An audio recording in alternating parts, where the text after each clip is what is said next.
Good evening or good morning. It's 1:22. We just got done listening to Earl Nightingale. Great personal development, The Strangest Secret. And we just wanted to share a couple things that we had pulled away. It was tons, so we're only going to share a few things that I wrote down on this little cardboard as I was listening. Alright, but Niki's going to go first. So, Niki, what stuck out the most? Controlling our thoughts to controlling our lives. It's true. It's true, I say. No. No, this is what stuck out to me. Okay, so controlling our lives to controlling. Alright, so several things stuck out to me. 1, think positively about your problems. Set a definite or clearly defined goal to let your mind think about all the possible solutions. I mean, really, how many times do we have a problem and we allow everything else to set in our mind versus thinking about a solution? We think about how we're overcome by our circumstances. For instance, you go to the refrigerator and you see a pitcher of Kool-Aid with like a gulp of Kool-Aid in it. And then you're like, why? I hate this! And it's like not that serious because there's like 20 other packs of Kool-Aid in there. You can just resolve the problem by making another batch of Kool-Aid. But what do most of us do? We shut the refrigerator. And there's nothing to drink in the house. Nothing to drink when there's clearly 20 other packs of Kool-Aid. Right. See. Or you can drink water. Drink something else. Drink milk. Apple juice. Whatever else you have. Right? Yeah. And the accomplishment. No, I'm just saying. No, I was saying that was a good point that you just made. And I was just like, what she said was pretty deep. Okay. Well, yeah. I mean, that's what we do, right? We just shut the door on opportunity, on the many opportunities that are at hand, but because we feel like it's not exactly how we thought it should happen, then we say forget it. Mm-hmm. So maybe we need to think differently about how we think about our problems, like think positively. Mm-hmm. So refuse to believe that there are any circumstances sufficiently strong to defeat you in the accomplishment of your purpose. We were talking earlier and just saying, a lot of people don't even know what their purpose is. And I think that's huge, that we have to first know what our purpose is. What are we here to do? Why are you existing? Do you know? Because if you don't know, you need to find out, right?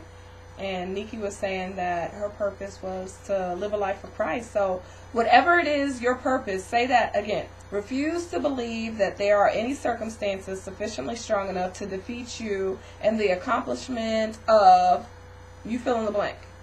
And for Niki, it would be to live for Christ, right? And so we have to know that there is nothing that can be thrown at us that is going to stop us from accomplishing our purpose. We have to believe that in our minds. What were you going to say? No, nothing. I was just saying, like, they're going to forget what their purpose was, with just saying the first part of that whole... But, that's why I did say things. But, I'm just like, what was my purpose? All right, another point that he made. Plant your goal in your mind, care for it, and steadily work for it. Too many times we set a goal and then set it aside, and we don't work for it, and it becomes useless. Ideas are worthless unless we act on them. But we got to make sure that when we have an idea, when we have a goal, when we know our purpose, that we begin to act towards it, that we put some actions along with that thought so that it can manifest and become real. Picture it, see yourself reaching for your goal. Whatever it is that you feel that your purpose is, whatever your goals are, picture it and see yourself reaching it. See yourself obtaining it. Believe it. Believe it. Speak it. Act on it. All of that. Yes. Mm-hmm. Another thing that really stuck out came from a book entitled Man's Search for Himself The quote says, "The opposite of courage in our society is not cowardness, but is conformity." We act like everyone else without even knowing why we're acting the way that we're acting. Just because we're told that we should do that, then we all just follow along. But we really need to understand why we're doing the things that we're doing. Really searching within and saying, hey, is this my purpose? Is this what my goal is? Is this truly going to bring me to my personal success? Because if it's not, then you might want to think about things a little differently. We all have goals, we all have dreams, and a lot of times we never even achieve them because we stop looking within ourselves and we begin to look at everybody else in a comparison of where we should be or what we should be doing. But everybody's here for a different purpose, and you should understand that, embrace it, and know it. Well, it goes back to, like, you know, all the affirmations and believing and planning and stuff when you go. There's a difference between, like, a positive and a negative affirmation. Don't be like, I don't know, well, I'm not going to fall into sin. Well, that's a negative affirmation because you lend yourself with the word not to fall into sin. Because that's a negative. Right. So like, then a positive would be, I'm going to live a righteous life. Mm-hmm. And believe that. So don't put any negative connotations in your words, because our words have so much power. Right? We can speak life or death with our tongue, because our tongue has power, and what we speak becomes a manifestation in our lives. So let's not even plant a negative thought. Everything is positive. Everything is great. Everything is blissful. Awesome. Everything is transcendent. Transcendent. Yes. It is the word of the day. Everything is phenomenal. Everything is wonderful. Everything is supercalifragilistic. Expialidocious. Even though the sound of it is something quite atrocious. Supercalifragilistic. Money is coming to me. I can feel it. And I believe. You did feel that. I heard it. I can feel it. And I believe.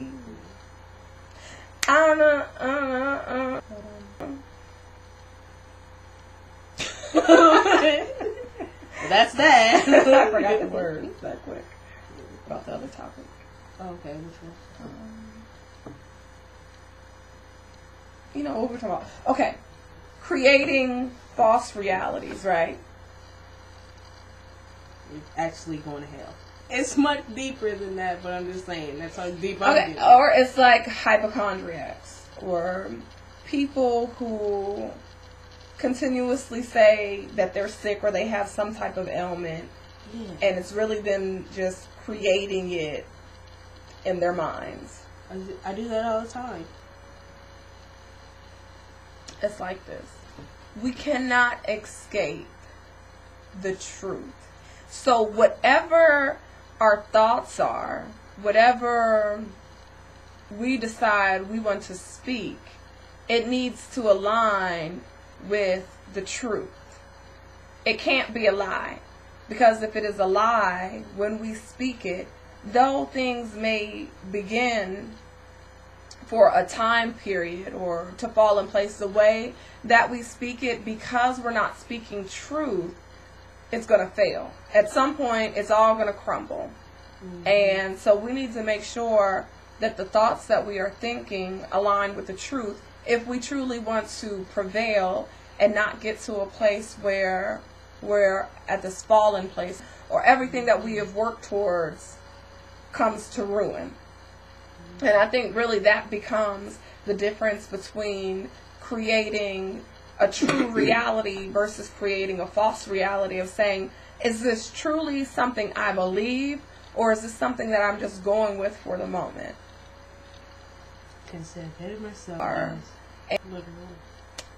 So whatever your thoughts are and whatever you're believing your life to be, it needs to be of truth. Don't create lies and allow those lies to manifest in your life, because you will not bear good fruit doing that. You will have nasty fruit that people want to spit out. So make sure your thoughts and your beliefs align with the truth. Don't create lies to be manifested in your life, because there are no good results for that. Make sure it's the truth. Yes. That makes sense? Yeah. And what I was going to say with the relationships, because sometimes that's the case too. Ladies in particular, and sometimes even men. You know, we are in these relationships and they're horrible. There's nothing healthy about the relationship, but we create in our minds that somehow we're going to make it work, somehow it's going to last. And so we stick around in this unhealthy situation when you need to leave that situation alone and find other opportunities. And I mean, it's just bad. I know I've been there, done that in relationships where I know good and well that I should have long released myself from the situation, but I stayed there creating thoughts in my mind that I knew didn't align with the truth. I knew that it wasn't going to work, but I kept telling myself it was going to work, it was going to work. So I extended the time, but because it didn't line up, it was bad. But it's deep. Alright, anyway, that's enough for now. We'll catch you later. Later. Bye.